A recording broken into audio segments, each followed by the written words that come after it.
losing the battle. Krishna talks about fighting the battle. So the two, one is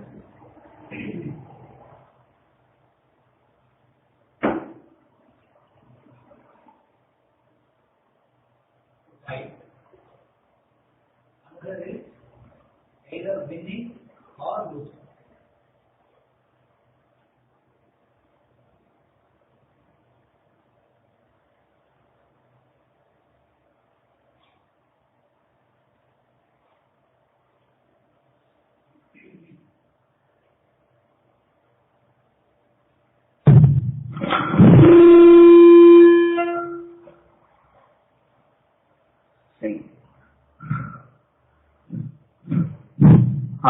Good.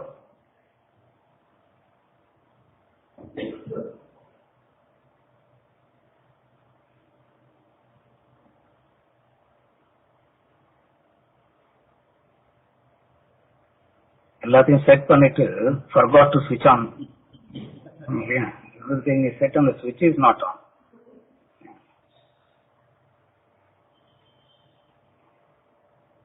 Electricity, the real. All the setup is unreal. And without that electricity, none of these are, I say, these bodies, which is the analogy of electricity. Direct demonstration today. Yeah, what is the electricity and the role in actions.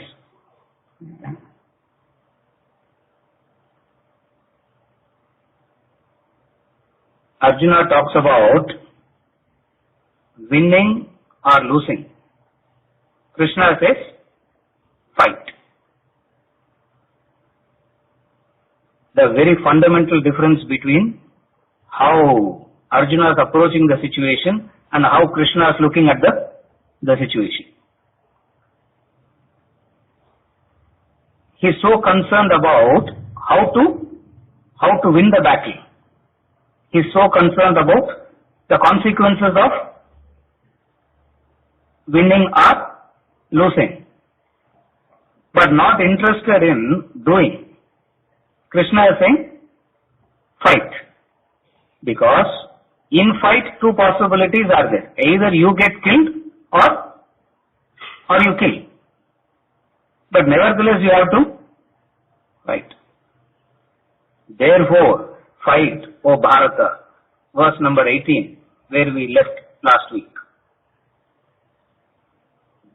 Therefore, fight. Therefore, fight. Fight means get into action.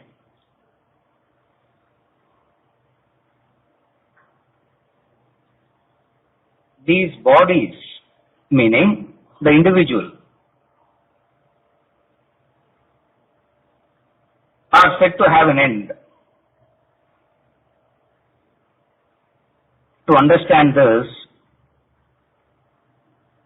to put it very simply, see it like this. Unreality exists within the realm of time. For unreality to exist, it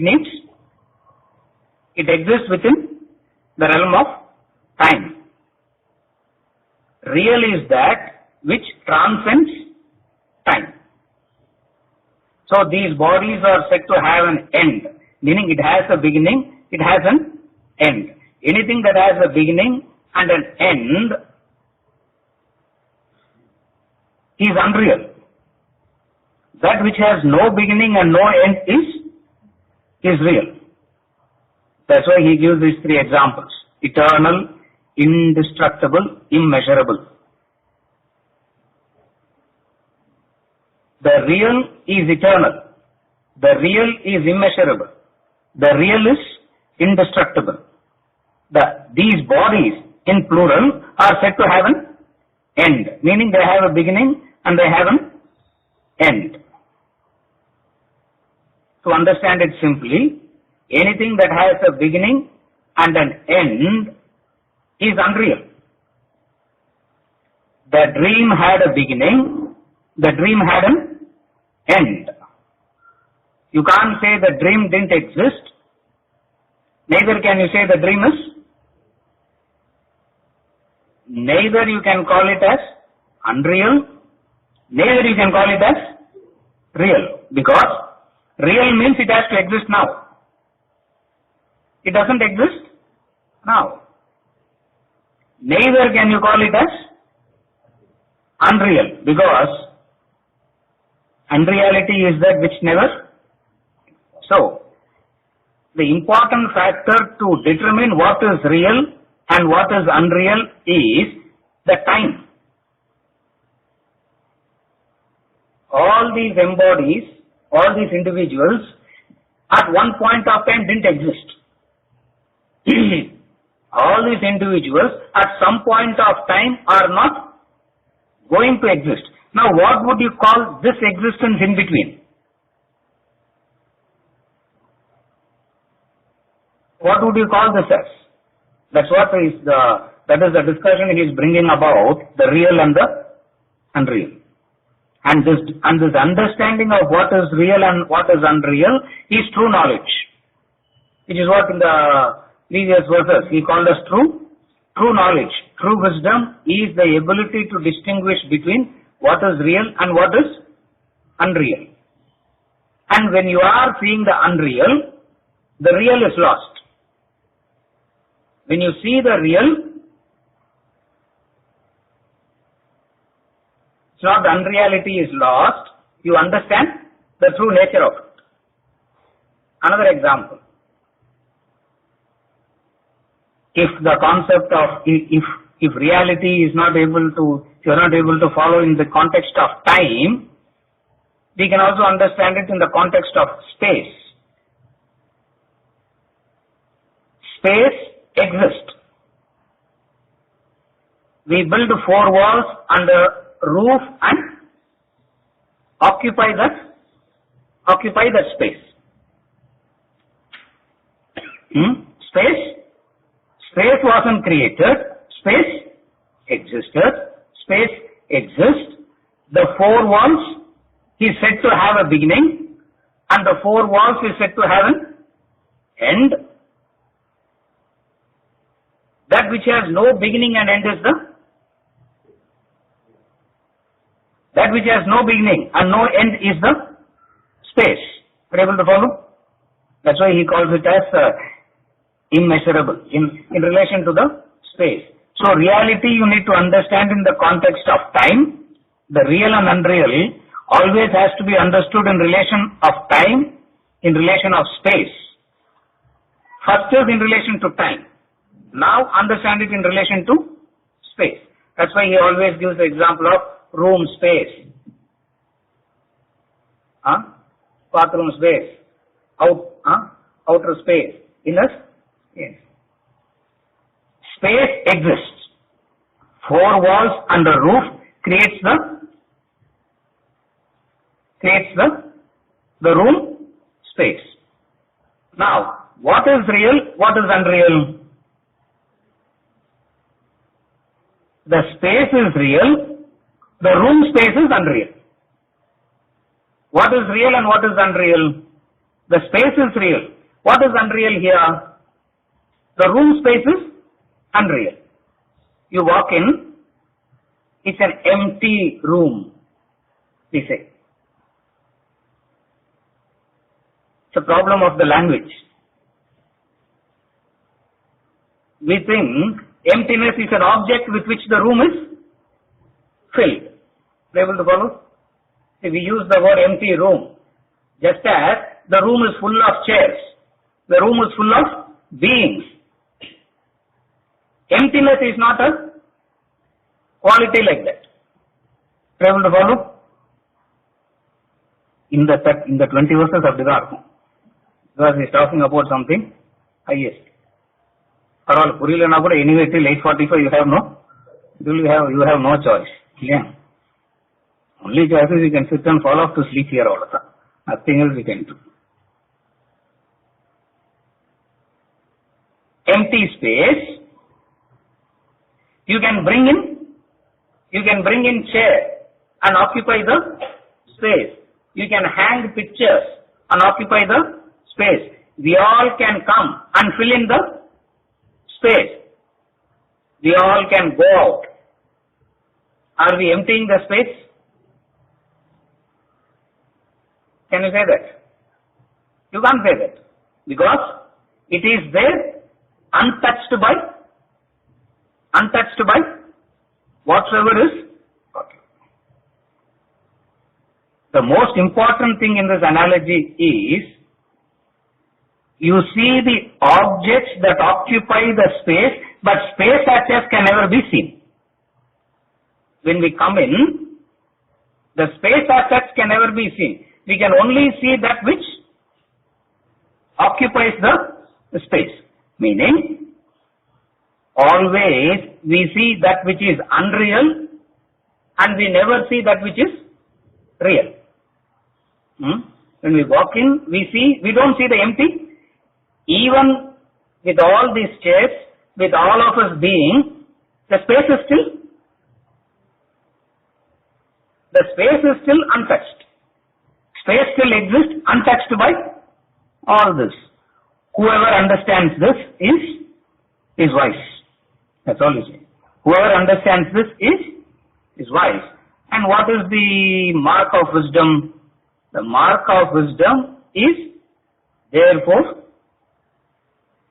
fight. Meaning therefore act. The mark of wisdom, the sign of wisdom is action. Ignorance is to worry about the fruit of action.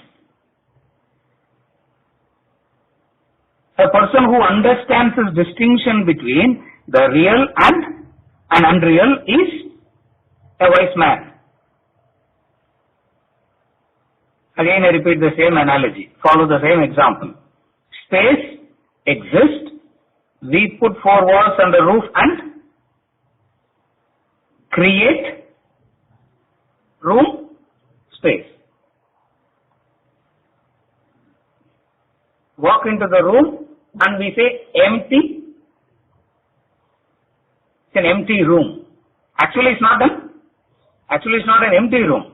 We start filling in that empty room with, first we bring in furniture, then we hang some pictures, decorate it, and we come and occupy, fill in the room. When you walk in, when there are no objects, you call it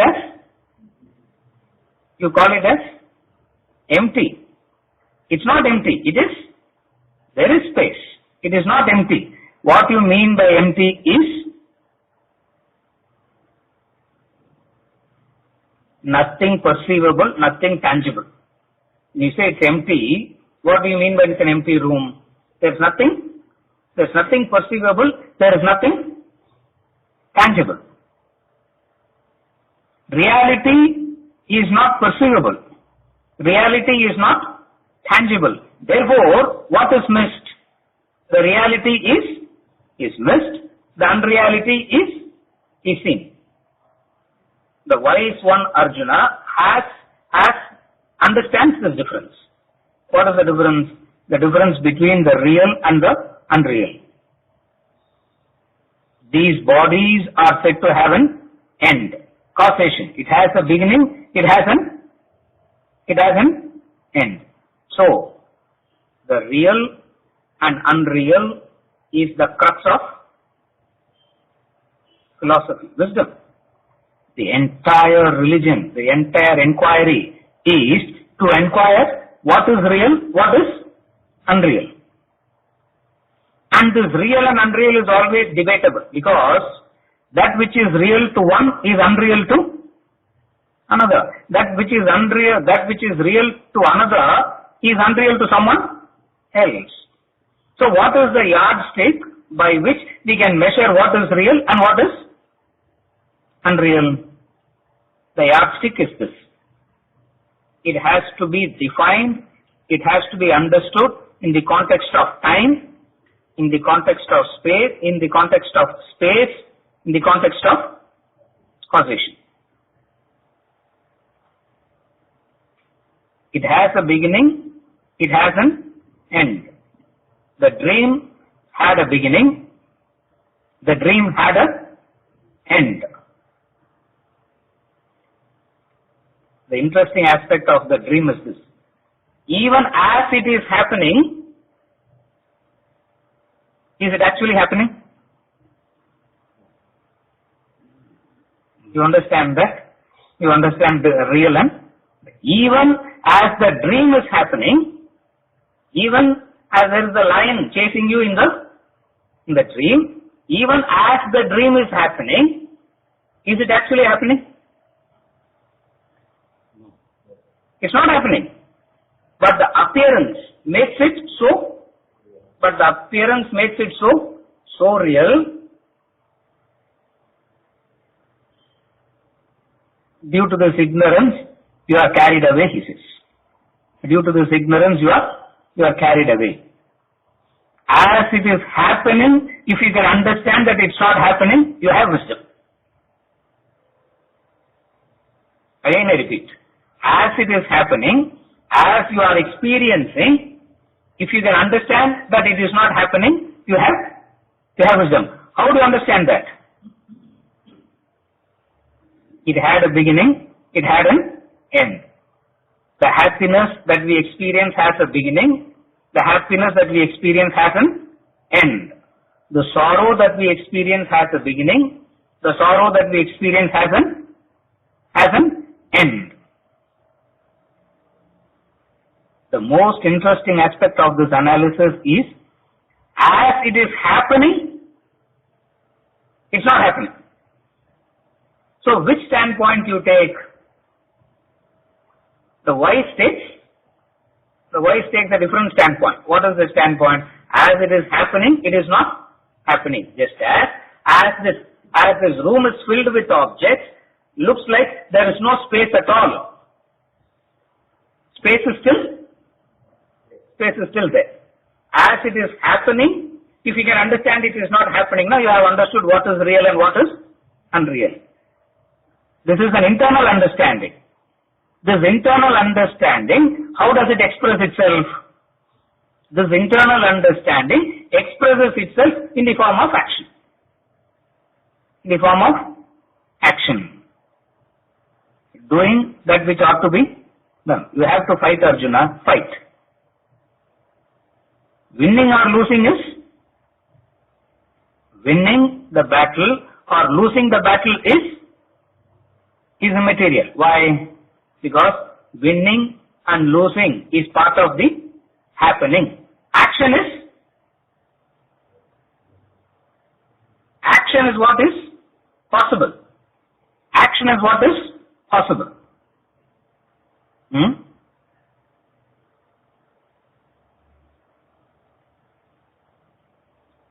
Go back and reflect on this. It's very interesting to reflect. As the dream is happening, as the dreamer in the dream, is it actually happening? If it can actually exist, if it can actually happen, it should be existing even. It should exist even now. The very fact that it is not existing now, what was happening then? That's where he uses the word, it's a phenomenon. It's an appearance. Just as it's an appearance that there is no space. It's an appearance that there is no space. In reality there is space, untouched, uncontaminated, never loses the, got what I am saying? This is the internal state of understanding which he was explaining. Now he is saying, therefore, fight. Therefore, fight. To the dreamer, when it is happening to the dreamer, it is to the dreamer, the happening of the dream is real. Correct? To the waker, the happening of the waking is real. As one part of you saying so clearly that it is real, how can you even doubt that maybe it is not? Maybe it's not real. Maybe what they are saying is correct. How to doubt that? That's where the analogy of understanding it in the context of time comes. Understanding it in the context of space comes. Understanding it in the context of causation comes. Anything that has a beginning, that has an end. The beginning and end, the time factor is very relative. For example, the relative time factor. There is a stone statue, and you place a flower in the morning in front of the statue. In the afternoon, the flower is, what happens in the afternoon? It's dried up, it's withered. By the evening, it's not there. Maybe the stone statue can stay for 2000 years. For it to disintegrate, it might take 3000 years. For the flower, it is only a few hours. For the stone, it might take 3000 years. Nevertheless, both has the same quality. Are you able to follow? Nevertheless, the flower and the stone has the same quality. What is the quality? Beginning and an end. That which has a beginning and an end is unreal. The joys that you experience which has a beginning and an end is unreal. The sorrow that you experience which has a beginning and an end is unreal. That which is beyond this real and that which is beyond this, that which is untouched by this, that which is never tangible is real. Lastly, from another angle, and then we'll go to the next one. Real and unreal is two. Last week we thought it's over and you are continuing with the same real and unreal even now. The last thing, another way of understanding this real and unreal.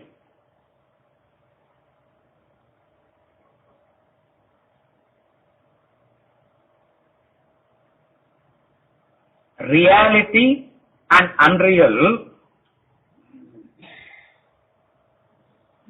what is the proof of God? When you are asking for a proof, you are asking for something tangible. And reality is that which is not tangible.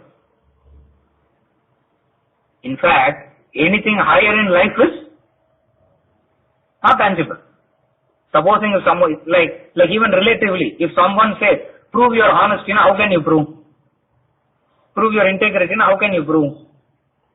Either you have it or you don't. Either it is there or it is not there. But no way it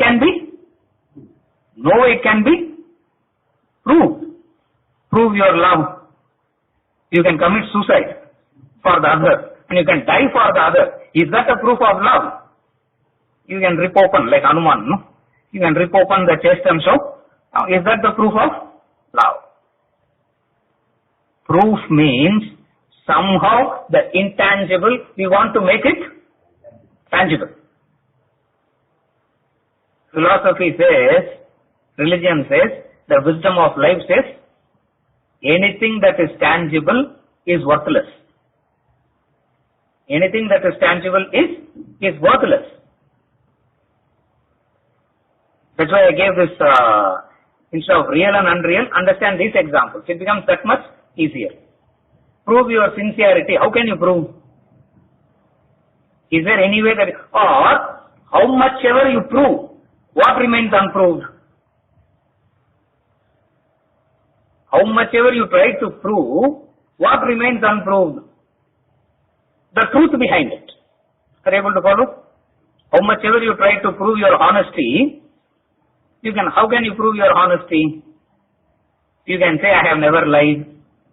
I have never stolen. You can describe all this. Does all this description prove honesty? Does it prove? Whether it proves honesty or not, we don't know, but one thing is proven. What?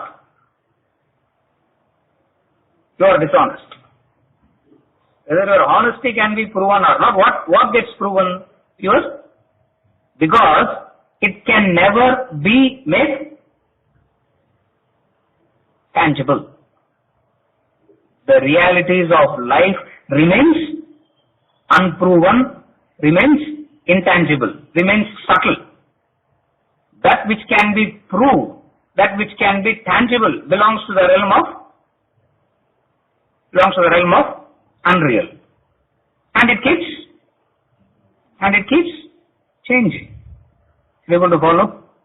Therefore, the proof, whenever we ask for proof of something, trying to make it tangible. What is the proof of reality, sir? The unreality is the proof of reality. The very existence of the unreality, I still remember. The very fact of the existence of the unreality is the proof of reality. What is the proof of reality? How do you understand this real and unreal?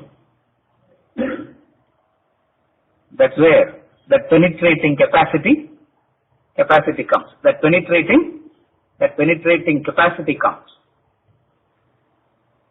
which is intellect. It is that penetrating capacity that would help you to distinguish between what is real and what is unreal. Understanding what is real and what is unreal, what is the hallmark of wisdom? Therefore, Arjuna, fight. He is unconcerned about He is unconcerned about results. He is unconcerned about the moment he has seen the reality, he is unconcerned about what? Fruits is only in relation to the future. What has happened in relation to the past? He is unconcerned about the past. He is unconcerned about the future. What exists? The present, which is the real. The present, which is the real. And Ramatirtha gives a beautiful story to explain this.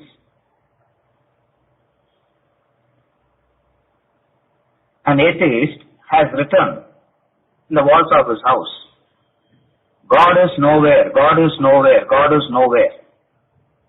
And asked, a small child walked into the room and he asked the child to read it. He said, read what is written. Nowhere is a big word for the child to read. That's why we split up. More you split up, it becomes easy. Child started reading it as, God is now here. Nowhere, you understand? Ramatirtha gives the story. God is nowhere. God is nowhere. And for a child, very difficult to read that word nowhere. So what the child did? It split that word nowhere into God is now here. That's the penetrating capacity. That's the penetrating capacity. That person who has the penetrating capacity remains unconcerned about the past, the present and the future. He is unconcerned about the past, unconcerned about the present, unconcerned about the future. As long as he has an embodiment, he does what he ought to do. He does what he ought to do. Arjuna, fight with that attitude. Act with that attitude. Is it okay?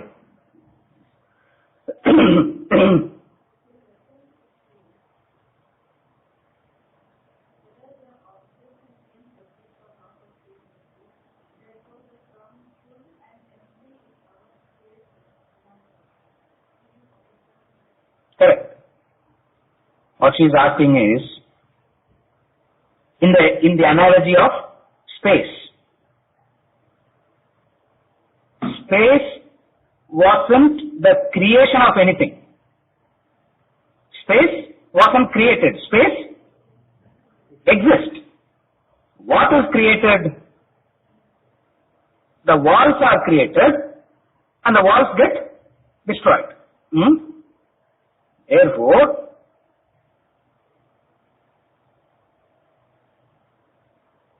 when we bring in chair and fill up this room,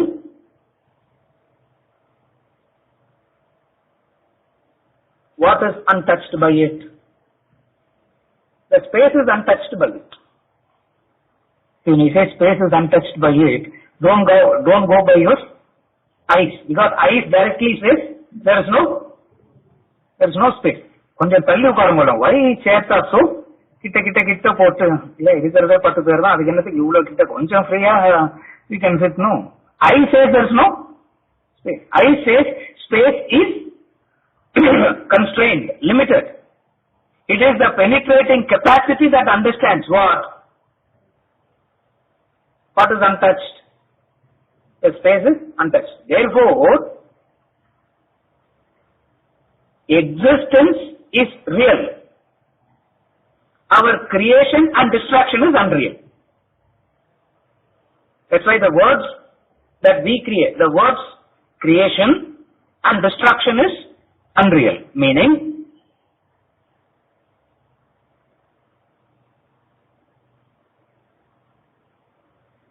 the walls that we create and the walls that we create, we destroy. That creation and destruction is unreal. It's a problem of the language. It's a problem of language. That's why he always says you need that penetrating capacity to go beyond the language. Language communicates and it complicates also.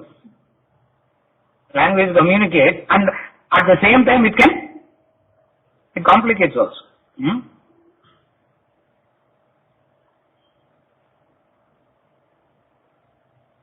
We can't say space exists. We can't say space exists. We can only say, because existence is dependent upon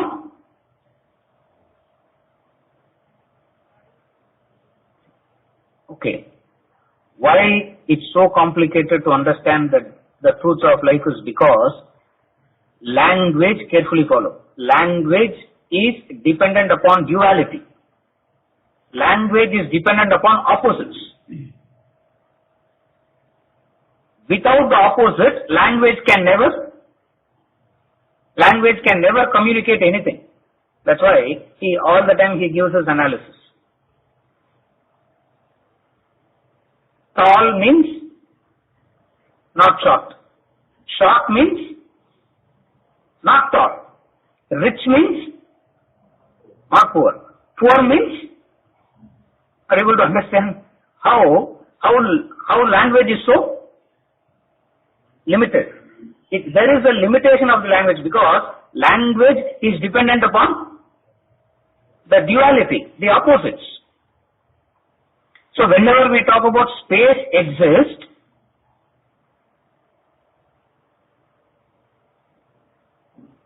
even that is wrong. What is the right way to say?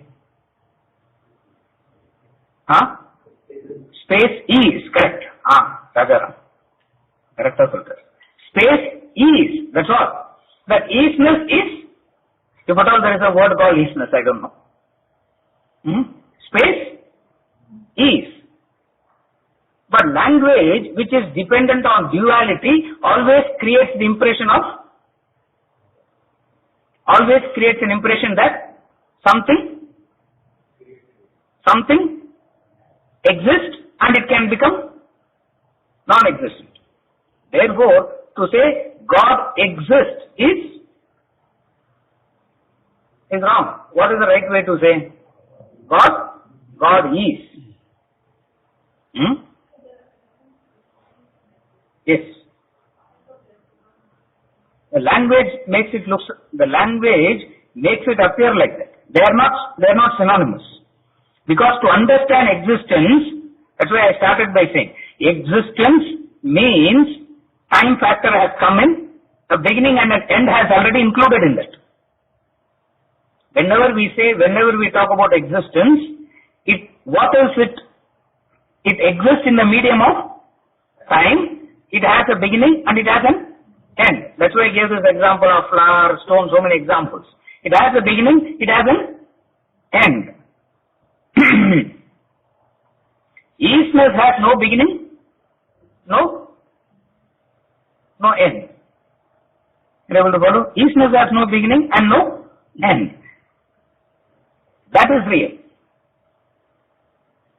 That is real. Even to say that is real is wrong. That's why the Upanishad goes on negating he makes a statement, there will be an assertive statement, next statement will be negating that assertion, because every assertion is in the medium of language and language has a fundamental flaw. What is the fundamental flaw in language? It is entirely dependent on dualities, opposites. Duality means opposites, which you cannot understand heat without cold. You cannot understand cold without heat. To understand God, to understand real, unreal is not required. That's the penetrating capacity. Are you able to follow what I am saying? Again I repeat, Ganesh. To understand heat, cold is required. To understand cold, heat is required. To understand real, unreal is not required. To understand real, what is needed? Penetrating capacity. To understand the real, unreal is not required. To understand the real, you need penetrating capacity, wisdom. That penetrating capacity is what is called as? What is that penetrating capacity called? Wisdom illa. Intellect, correct. That penetrating capacity is what is called as? You follow what I am saying? For everything else, the opposite is required. To understand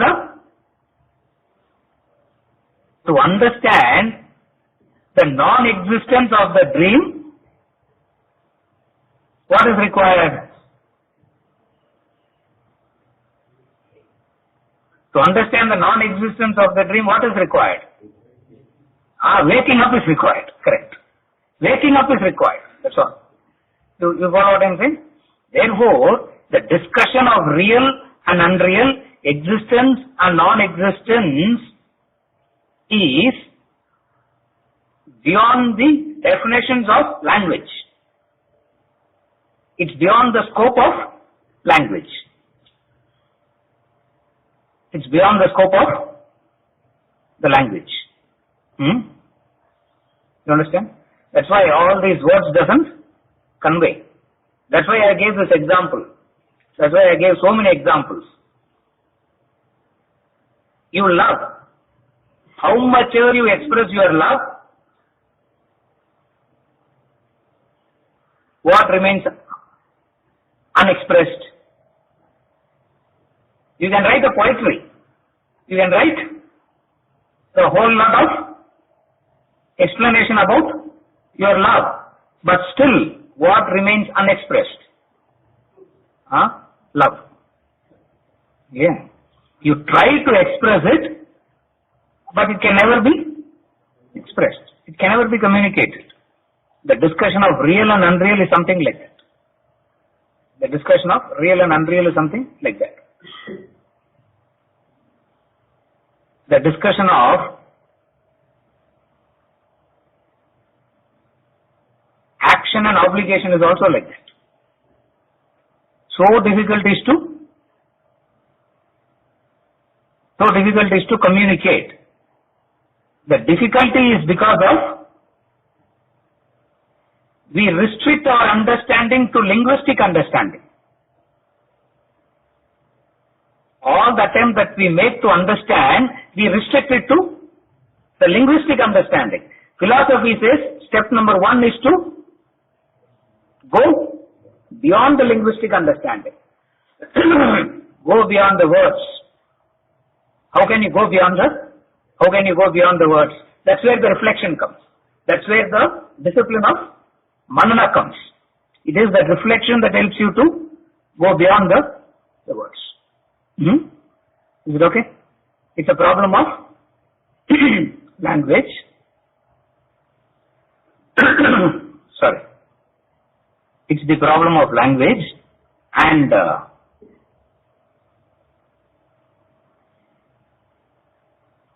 he speaks such a contradictory language so that we can go beyond language. Language gives you a false assumption. Language gives you a false assumption. The false assumption is, even without knowing, you can pretend as though, for the last 45 minutes I am pretending, as though I know what is real and what is unreal. It's a language. Language has this falsity in it. What? Even without knowing, you can pretend to, because the words can cover it up. That's why wisdom is to go beyond the words. What is beyond the words? What is real? What is unreal? That reflection, that penetrating capacity. Yes, Shankar. So you want to give us the homework. You said something, reflect on this. Yes. What did I say? Homework. You said reflect on this. I thought, okay, you are giving us a homework. So you started as the dream is happening, it's really happening. As the dream is happening, as you are going through a joyful experience, is it actually there? As you are going through a sorrowful experience, is it actually there? Since this looks very confusing, I gave this example. As the dream is happening, can you say, is it happening? See, there are rules and regulations even in a dream. There are ethics and morals even in a dream. There is right and wrong in a dream. There is good and bad in a dream. All that which makes it anything real fits in perfectly to the dream. In spite of all this, as the dream was happening, is it actually happening? With conviction, at least theoretically you can say, no. If I can say with conviction, this is the reflection. If I can say no with conviction in relation to the dream, what stops me from saying the same thing now? What is preventing me from saying the same thing now? That's what he calls as bondage. That's what he calls as ignorance. That's what he calls as ignorance. It is ignorance. That's all. Just ignorance. How do you understand this ignorance? By the process of reflection. That's why I gave this as a statement to help you to reflect. As it is happening, can you say it is happening? It's not happening. At the same time, it's a confused state. You can't say it is there. You can't say it's not there also. What would you call that as? What would you call that as? Confusion. What would you call that as? Confusion. What would you call that as? The wise one calls it as delusion. He says you are deluded. Because with certainty you cannot say it is there. With certainty you cannot say it's not there also. You can't say it is there. You can't say it's not there. I can't say my grandfather wasn't there at all. Neither can I say he is there. Because if he is there, I have to show him now.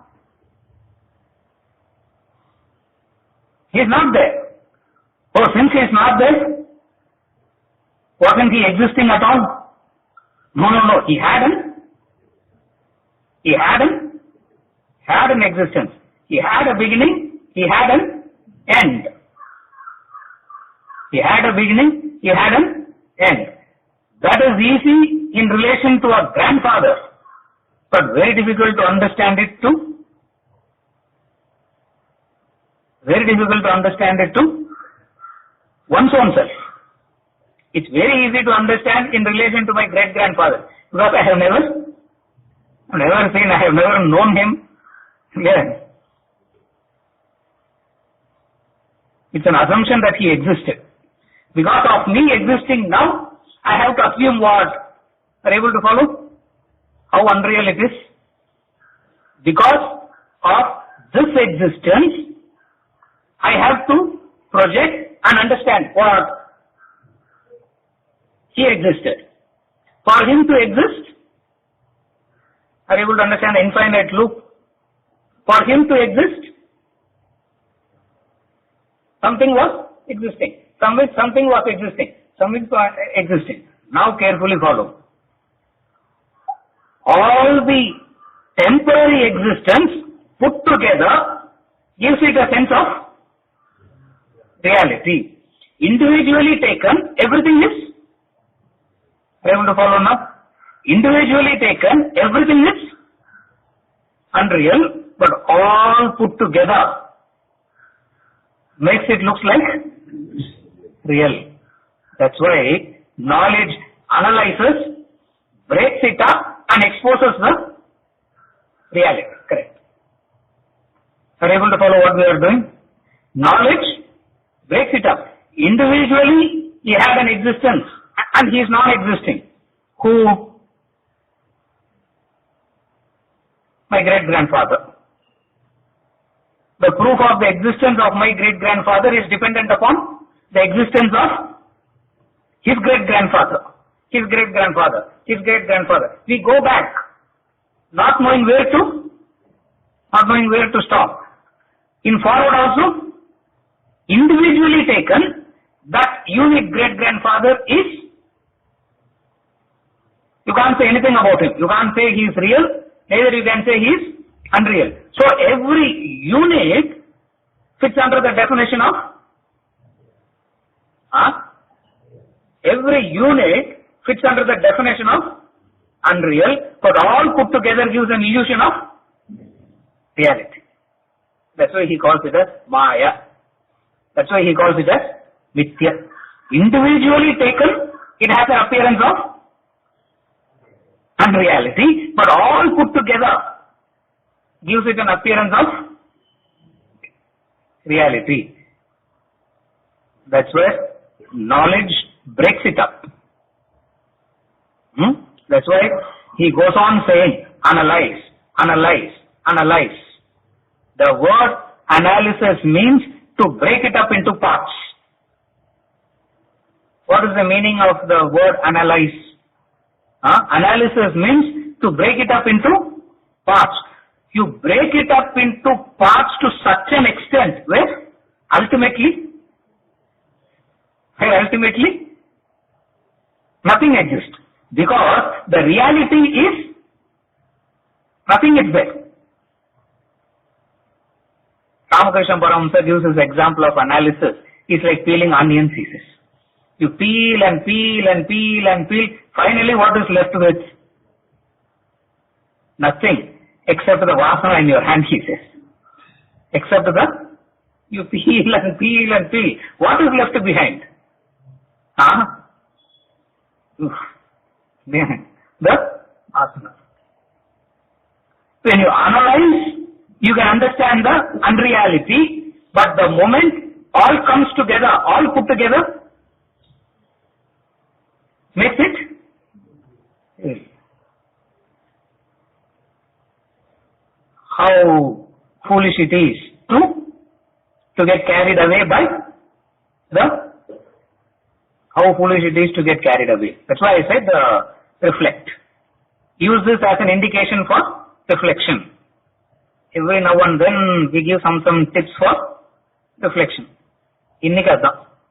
As the dream is happening, as the dreamer is experiencing the dream world, is it actually happening?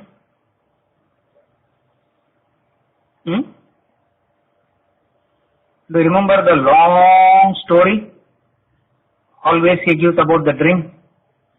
The man wants to build houses for homeless people where in the dream. You remember the story, no?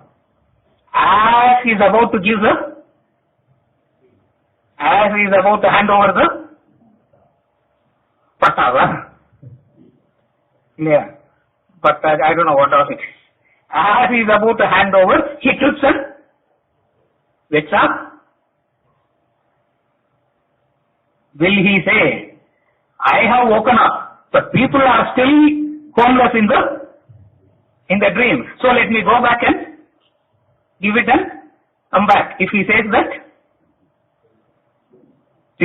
that means what? Still in the dream. He is still in the dream. He is hallucinating that he has woken up. Yeah. He is hallucinating that he has woken up, but he is still in the dream. That's why he is so concerned about handing over as it is happening. If you can understand that it's not happening, you become objective. You become a witness. You become a sakshi. As it is happening, if you can understand that it's not happening, you become a sakshi. You become a witness. Objective.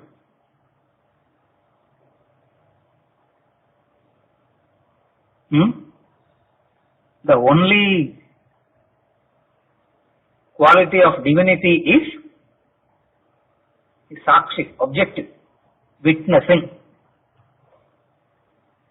The only divinity is to be sakshi, witness, lending vitality and not affected by it. That's why sun is the example for sakshi. Sun is the example for, it gives vitality but remains untouched, unaffected by whatever is happening. You understand that? What will an objective person do? What will an objective person do? What will an objective person do? Do that which he ought to do. Do that which he ought to do.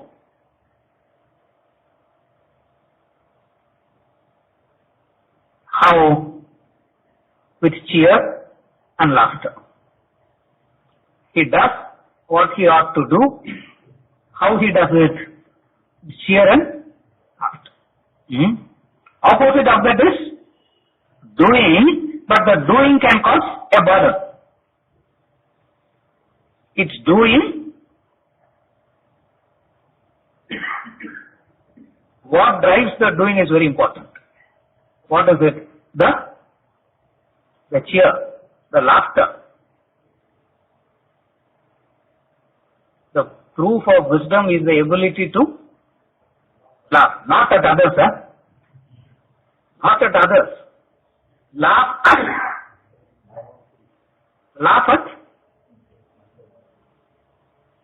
at what? Laugh at ignorance. The moment you look at it so deeply, you know that it's not there, and how you have been unnecessarily thinking it to be there. What happens? Laughter happens. That's where you find the enlightened master is always cheerful. He's always cheerful. It's not a habit. It's not a practice of. It's not a habit. It's not a practice. The objectivity itself brings about the cheer. It is the objectivity that brings the cheer. Cheer not as a habit. Cheer not as looking at a joke and then laughing. It's not that. A basic cheer. You follow what I'm saying? To understand all this, you need some pointers to reflect, to think. Therefore I said it. What? As it is happening, is it actually happening? The king of Persia, even this shall pass away. Even as it is happening, he understands it as not happening. It's not that he is imagining. He understands it's there, but then he has a penetrating capacity to understand also what? It's not there. Language fails here because logic will say, language will say, either it is there or it is not there. How can you say? Both. Vivekananda went and asked Ramakrishna, is God with form or is God without form? He said God is with form, God is without form, and God is beyond both. Now under what logic this fits in? Either it has a form or it has no form. He said it is with form, it is without form, and it is beyond both also. The formless is dependent on form, form is dependent on formless. For you to say it is with form, it is without form, and it is beyond both, breaks the barrier of language. You need to break the barrier of language. You need to break the barrier of conditioning. How to do that? You need to know how to analyze. And what is the definition of analysis? Breaking it up into parts, pieces. You break it up into parts so much that nothing. That's why in the world beyond the point people say, don't think too much, no? No, they said don't think too much. Because thinking exposes the futility. Thinking exposes the futility. The moment you understand it as futile, it's very scary because very scary. You don't want to let go of it. Mind doesn't want to let go of it. For the mind to hold on to something, mind has to say that it is valuable. Again I repeat, for the mind to hold on to something, the mind has to say it is worthy, it is valuable, it is important, hold on to it. Thinking comes shatters it. Thinking comes and breaks it. Thinking exposes the futility. Thinking exposes the hollowness. Analysis does that. This constant analysis is what is known as manana, reflection. And every class will harp on this reflection. How to reflect, every now and then some suggestions. You follow what I am saying?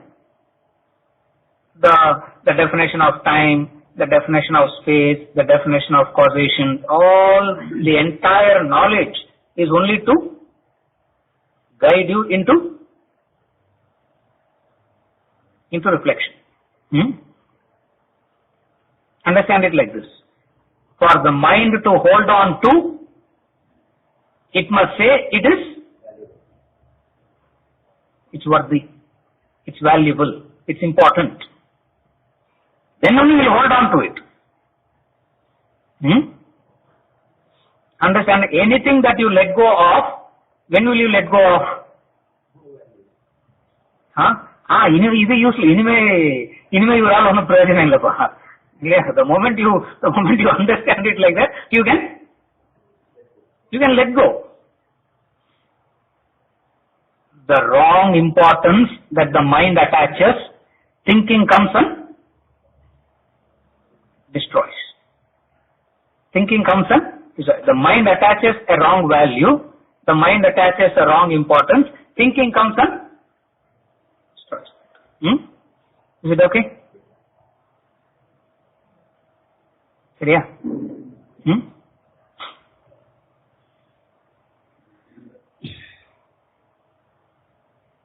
The discussion of these two.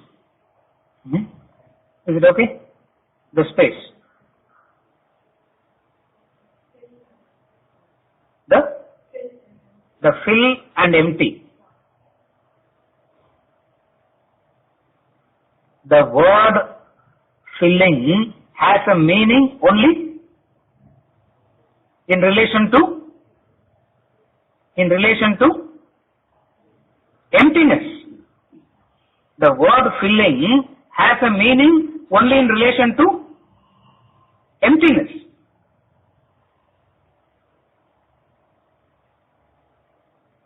Space is not emptiness.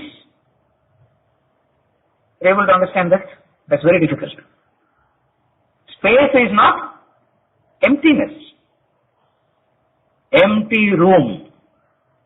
When we say empty room, what we mean by empty is there is nothing that is tangible. There is nothing that is tangible. And reality is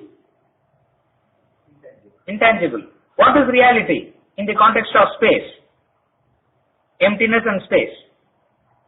What is real? The space is real. We cannot see the space. We can only see the objects that occupy the space. That occupation has beginning and an end. That occupation has beginning and an end. That which has no beginning and an end is space. Are you able to follow?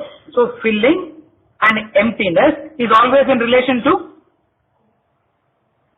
the fill is in relation to emptiness.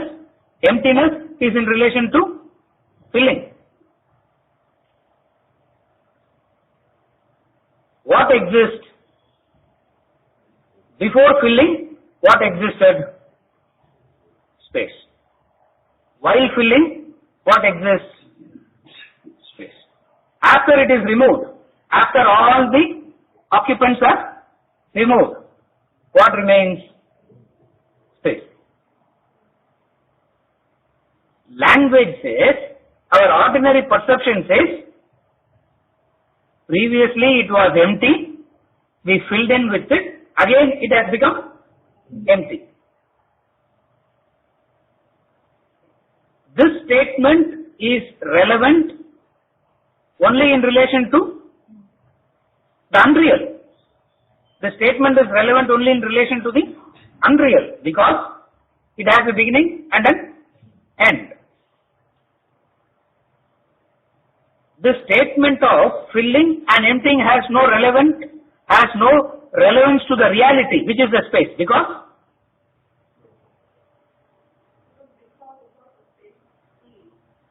with or without filling or empty, space is. That's all it is. With or without it, space is. God is, with or without. So similarly, God is. We are not discussing about space. We are only using space as an analogy to say something different. What? God is. Real is. With or without. Is it okay?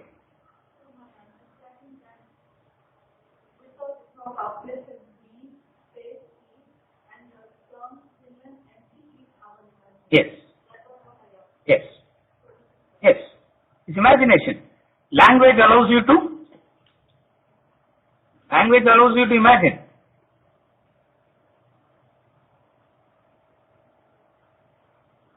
Untruth allows you to imagine. That's why you can spin stories. Are you able to follow? Untruth allows you to imagine. That's where you can spin stories. Now when it comes to the truth, you can only state it. You can't spin anything around it. Language allows you to spin tales after tales after tales, because it is untruth. When it comes to the truth, when it comes to the reality, it can only be stated. Not only it can only be stated, it can be stated in the same way. Not only that. Not only it can be stated only in the same way, using the same words again and again and again. That's why while explaining the reality, you can't be creative. You can only repeat the same, because you can spin tales around. Always understand this. Tales can be woven around. Tales can be spun around untruth, around lies. Truth can only be stated. And it can be stated in the same way again and again and again. New ways Allah you can't say. Pusa same bore. Pusa sonna nalla irukume. Untruth can be said in so many ways. The truth can only be. That's why the Shastras becomes repetitive after a point of time. After a point of time, if you see, it becomes so repetitive. The same thing happens again and again and again. The same story is told using the same words.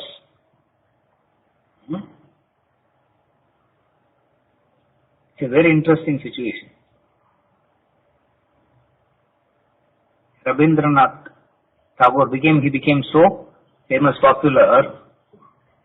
He went and asked Ramakrishna, why you have to give the same example, river entering the ocean, rope and snake? Why can't you say something different? Ramakrishna looked at him and asked, are you a poet? He said, yes. That's why you are asking like this. Because truth can only be said using the same words. But untruth can be said in any ways. I am speaking the truth, you are speaking the untruth. He stopped going to him after that. Rabindranath Tagore writes about this later. Otherwise, you know, he said, I stopped going to him because all my poetry, he made it. He made it worthless.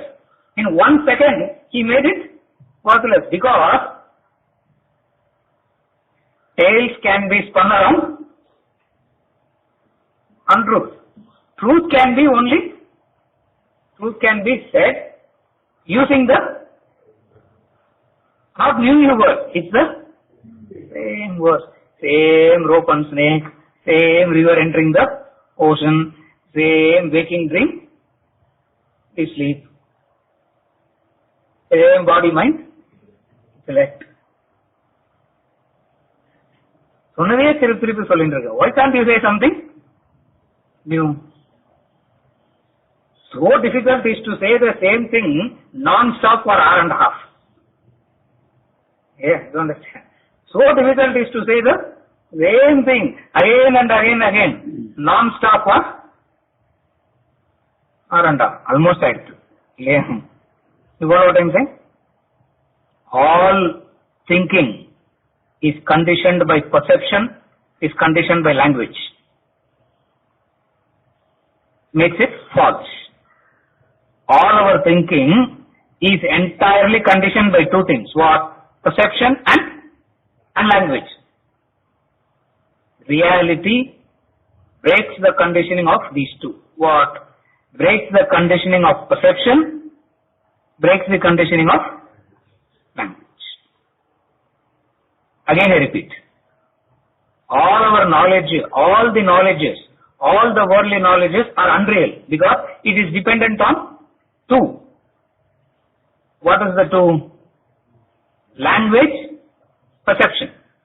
Language and perception. Take away these two. Take away these two, you don't know what's happening. That's why at least sometimes I used to sit and daydream. The animal doesn't have any animals, which doesn't have any language or perception is happening, but there is no. What will be happening inside? Nothing. When I say nothing means, we can't say nothing. We don't know. We don't understand. You don't understand. Ascharya. All our thinking are conditioned by these two. When this is conditioned by these two, the conclusions that we arrive at also keeps changing. That's why the conclusions that the science draws 20 years back, it changes now. That which is seen through the naked eye, extension of the naked eye is microscope. The conclusions changes. Make a microscope which is more refined. Conclusion keeps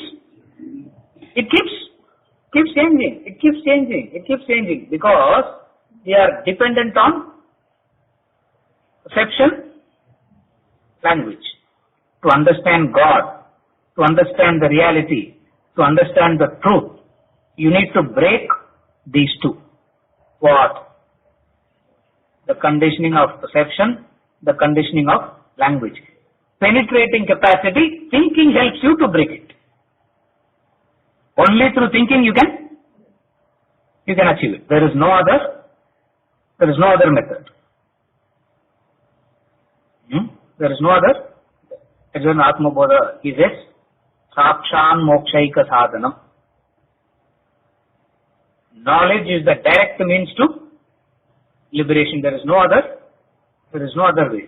Knowledge means that penetrating capacity by which you see it, through which you see it so clearly. So clearly you see it that seeing itself is the proof of it. You don't need any other proof. That seeing itself is so clear that becomes the proof. The proof of the sun. You don't take a torchlight to see whether sun has come or not. Clear? After waking up, you will not ask the partner, are you sure I have woken up? It means you are not it.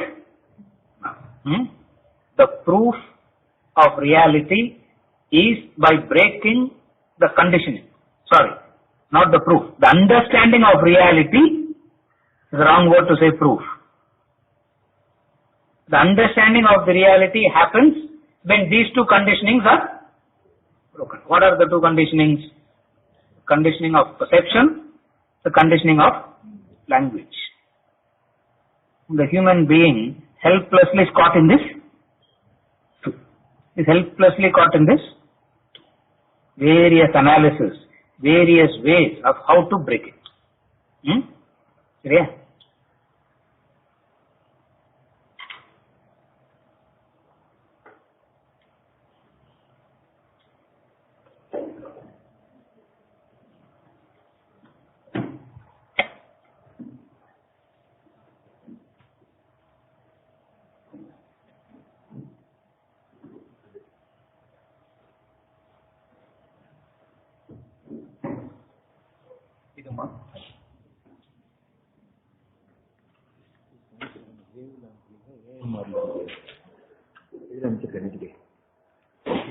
நேற்று கொண்டு வச்சிருக்க பாருங்க.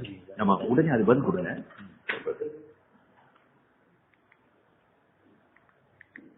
அதனால ரெண்டு திரும்பி cut பண்ணுறோம்.